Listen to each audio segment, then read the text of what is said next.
उत्तर प्रदेश के मुख्यमंत्री योगी आदित्यनाथ का विलुप्त हो चुकी नदियों के पुनरुद्धार का भागीरथ प्रयास अब रंग लाने लगा है। सीएम योगी के प्रयासों का ही परिणाम है कि अब तक प्रदेश भर में कई नदियां फिर से अपने पुराने स्वरूप में लौट आई हैं।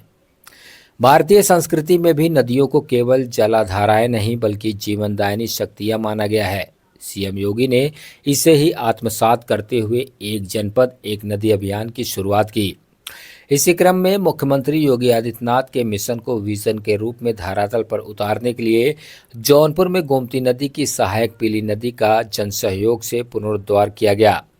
इससे पीली नदी अपने पुराने स्वरूप में दिखने लगी है। वहीं नदियों के किनारे पौधों को भी रोपा गया है, जिससे पर्यावरणीय संतुलन बना रहे और किसानों को फायदा मिले। जौनपुर के जिला अधिकारी डॉक्टर दिनेश चंद्र सिंह ने बताया कि मुख्यमंत्री योगी आदित्यनाथ के नेतृत्व में एक जनपद एक नदी अभियान के तहत जौनपुर की ऐतिहासिक पीली नदी का पुनरुद्धार कार्य प्रेरणादायक जन आंदोलन के रूप में उभर कर सामने आया है। पीली नदी जौनपुर में बहने वाली गोमती नदी की सहायक नदी है। इसकी कुल लंबाई 61.2 किलोमीटर है, जिसमें से 43 किलोमीटर जौनपुर में प्रवाहित होती है।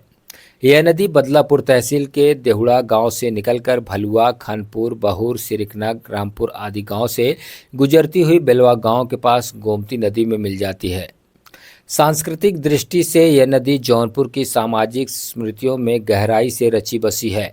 जिलाधिकारी ने बताया कि 11 जून से 2 जुलाई तक चला नदी पुनरुद्धार अभियान के जरिए नदी की 25 किलोमीटर लंबी धारा को पुनर्जीवित किया गया। इस कार्य को जन सहभागिता और जन जागरूकता के माध्यम से पूरा किया गया।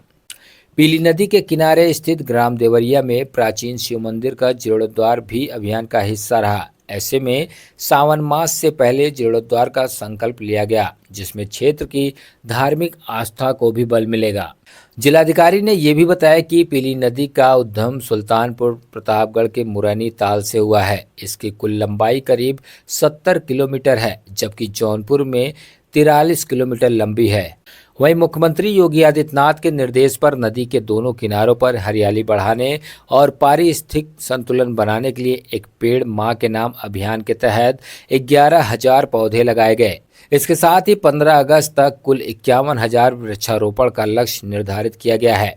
इन पुनरुद्धार कार्य से न केवल पर्यावरणीय संतुलन सही होगा बल्कि किसानों को जल आपूर्ति में भी सुधार मिलेगा। नदी के पुनः जीवित होने से आसपास के किसानों को सिंचाई के लिए अधिक पानी मिलेगा, जिससे उनकी कृषि गतिविधियों को सहारा मिलेगा।